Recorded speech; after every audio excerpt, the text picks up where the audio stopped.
Abrir caminos nuevos no suele ser fácil. Sin embargo, en todos los puntos del planeta, en todas las sociedades y en todos los ámbitos, siempre hay alguien, un ser singular, que se anima a romper con las barreras de su tiempo y hacer las cosas de una manera diferente, innovadora, propia. Son los pioneros. Y en el programa de hoy vamos a conocer un poco más de dos de ellos. Se trata de Paulina Luisi, la primera mujer médica del Uruguay, y Francisco Piria, un empresario con una visión como pocos. Cada uno en lo suyo, los dos lograron romper barreras y allanar el camino para los que vinieron después. Vamos a ver por qué.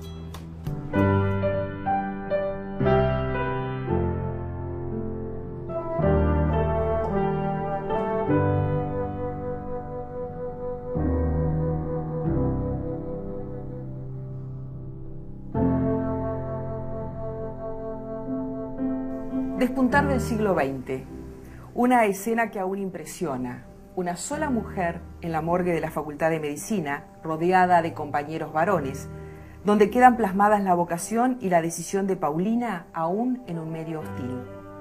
Paulina, muy formal, dando una conferencia en el Partido Socialista, involucrada en el debate político de principios de siglo, trazando el proyecto de país futuro.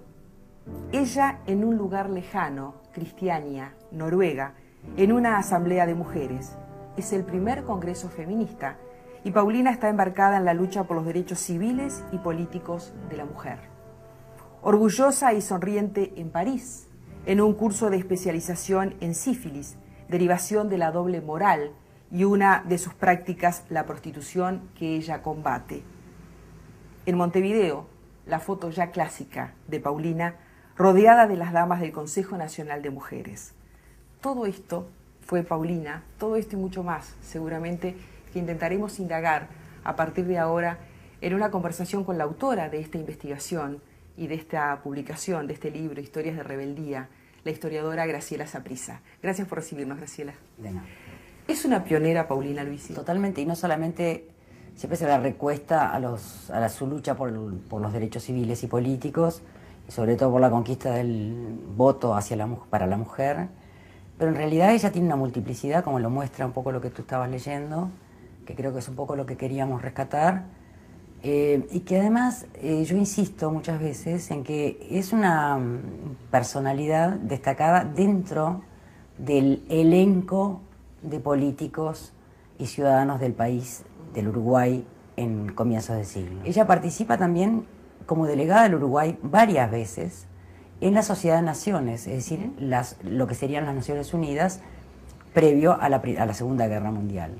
Es más, integra comisiones de paz en conflictos remotos, como por ejemplo entre China y Japón, cosa que te asombra verla. Es una maestra en el sentido, en el doble, triple sentido, ¿no? Es decir, de formadora de otras personalidades, de difusora de conocimiento, y incluso ella lo menciona en algunas conferencias, ¿no? Es decir, esa profesión que nunca dejé, ¿no? Cuando elogia, bueno, sus raíces venían de un padre y una madre maestros. Ahí está, eso te quería preguntar, porque seguramente esta mujer, primera médica, feminista, con una gran astucia política, capaz de generar estrategias, a veces en el marco de situaciones complicadas, es decir, es una sufragista, lucha por el voto femenino, después convoca a no votar porque elabora una estrategia política porque no quiere ser mercancía en el medio de otras transacciones políticas, es decir, una mujer con mucho olfato político, que trabajó mucho en el Partido Socialista, pero seguramente es producto también de una familia, de un tiempo y de un país, porque también sería interesante saber cómo era este Uruguay, en donde incluso hay un presidente que la manda a Europa a hacer determinadas investigaciones. ¿Cómo era la familia de las Luisi, en donde hay una primera médica, primera abogada, Clotilde, una poeta que fue Luisa? Son 7 hermanos, 5 mujeres, y casi todas las mujeres súper destacadas, ¿no? Entonces, hay una pregunta que todos nos hacemos y decimos, ¿de dónde salen? ¿Con qué se alimentaron? Claro. Y evidentemente hay padres excepcionales. Ángel Luisi, que es el papá, nació en Italia, su mamá Josefina Gianecchi, ¿no? Claro, es decir, nació en Italia, se formó, empezó una carrera de abogacía, pero se embarcó con Garibaldi en las luchas de la unificación de Italia. Es un carbonario, es decir, es un masón, inicialmente, un masón italiano, pero que además va con Garibaldi a Francia, participa o es testigo de la primera experiencia socialista, que fue la Comuna de París en los años 70, que fue todo un, digamos, un mito que se genera en ese periodo.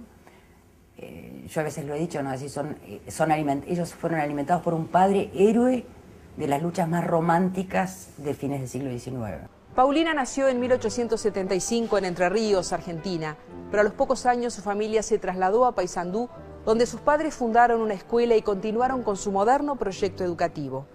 Cuando Paulina decidió estudiar magisterio en Montevideo, toda la familia se mudó con ella. Con el comienzo del siglo XX, ingresó a la Facultad de Medicina, se recibió en 1908 y en 1913 viajó por primera vez a Europa a pedido del entonces presidente José Valle y Ordóñez.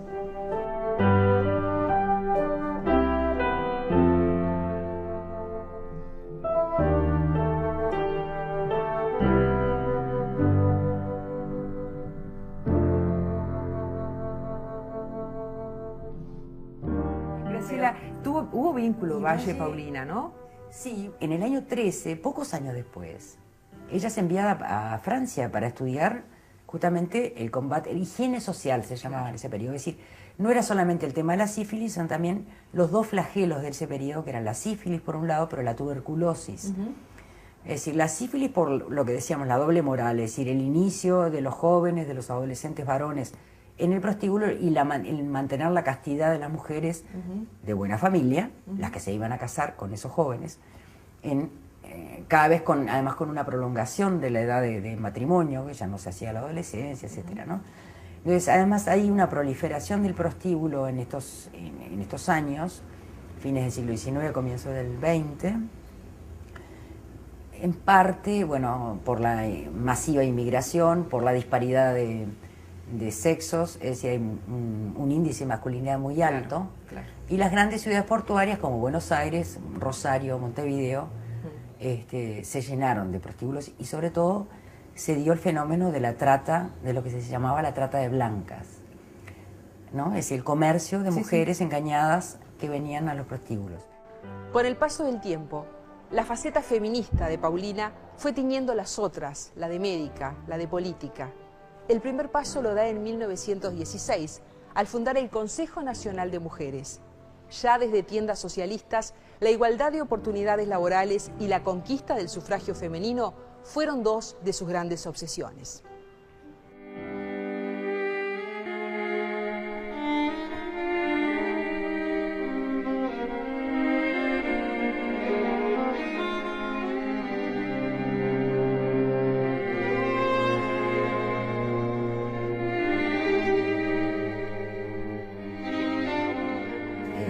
Por ejemplo, sobre el tema del trabajo también, ¿no? El trabajo de las mujeres es una reivindicación que hacen las socialistas y los socialistas en ese periodo, que la igualdad o la equiparación de derechos se consigue con el ingreso de las mujeres al mercado de trabajo.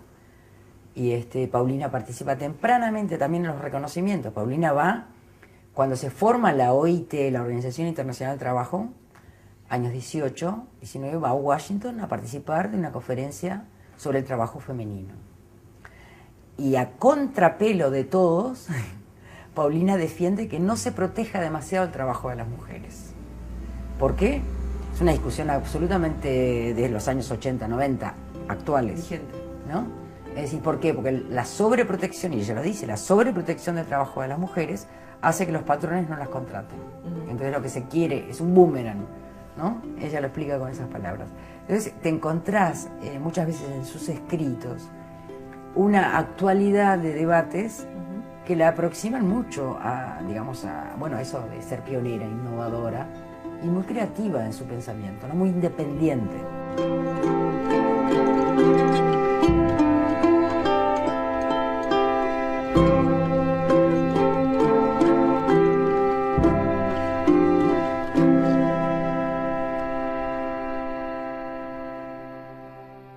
Ella bromeaba con que no le había sido fácil conseguir una esposa, ¿no? En el sentido de que ella parecía como la figura... Sí, y lo dicen en un escrito por ahí por los años 20 o 18, que dice es muy dura, ¿no? Es decir, que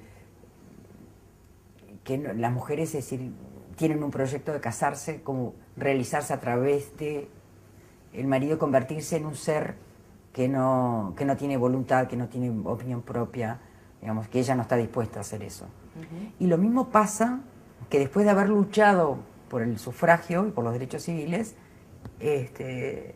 cuando se produce el logro del voto es en el año 32, pero a los pocos meses se da el golpe de Estado de Terra.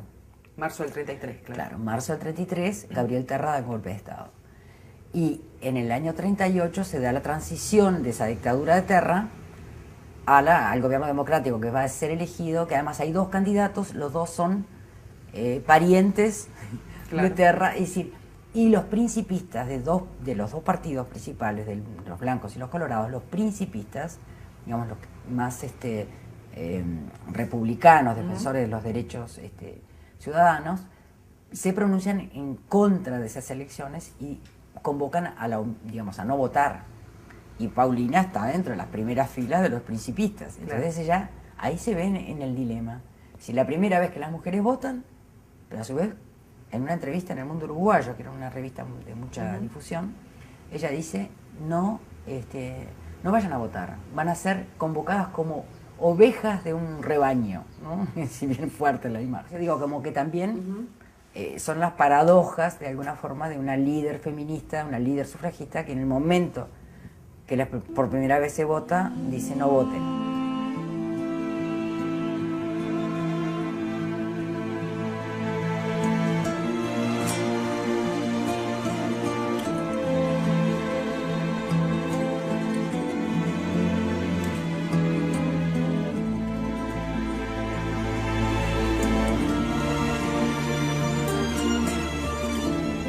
¿Llegó a disfrutar el reconocimiento en vida? ¿Llegó a sentir que era una figura pionera? Yo creo que ella sabía que era excepcional, pero por otro lado encontrás algunos aspectos de quejas, ¿no? En algunos sus escritos. Ya en un momento dice, con esas frases bien típicas de esa época, ¿no? Amarga cosecha, ¿no? Como que ella había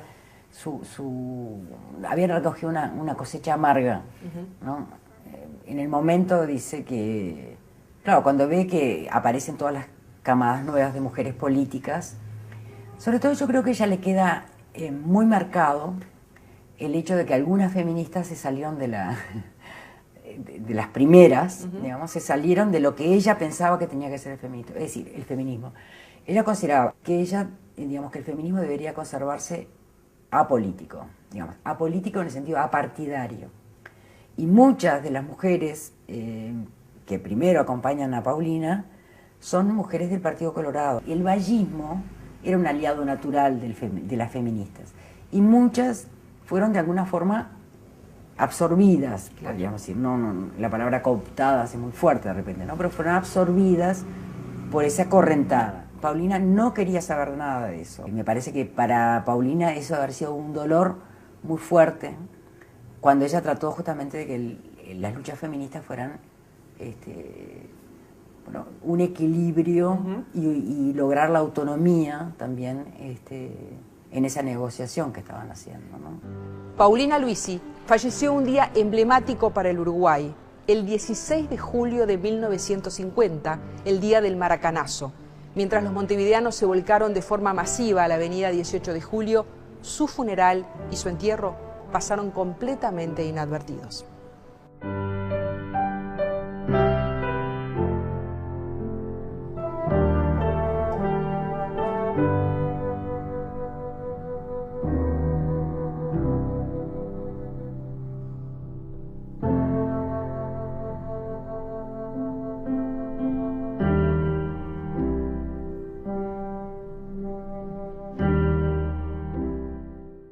En un lugar lejano, Cristiania, Noruega, en una asamblea de mujeres. Es el primer congreso feminista y Paulina está embarcada en la lucha por los derechos civiles y políticos de la mujer. Orgullosa y sonriente en París, en un curso de especialización en sífilis, derivación de la doble moral y un...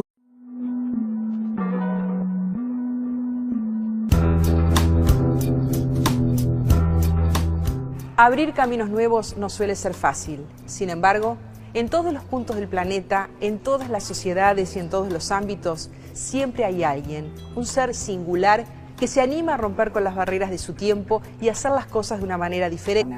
Una sola mujer en la morgue de la Facultad de Medicina, rodeada de compañeros varones, donde quedan plasmadas la vocación y la decisión de Paulina, aún en un medio hostil.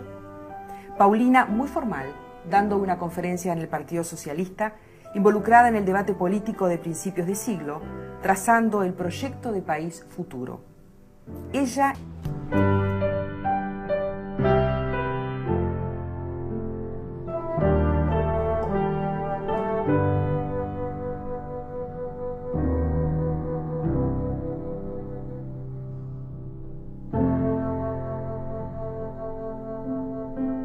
Despuntar del siglo XX, una escena que aún impresiona. Innovadora, propia, son los pioneros. Y en el programa de hoy vamos a conocer un poco más de dos de ellos. Se trata de Paulina Luisi, la primera mujer médica del Uruguay, y Francisco Piria, un empresario con una visión como pocos. Cada uno en lo suyo, los dos lograron romper barreras y allanar el camino para los que vinieron después. Vamos a ver por qué.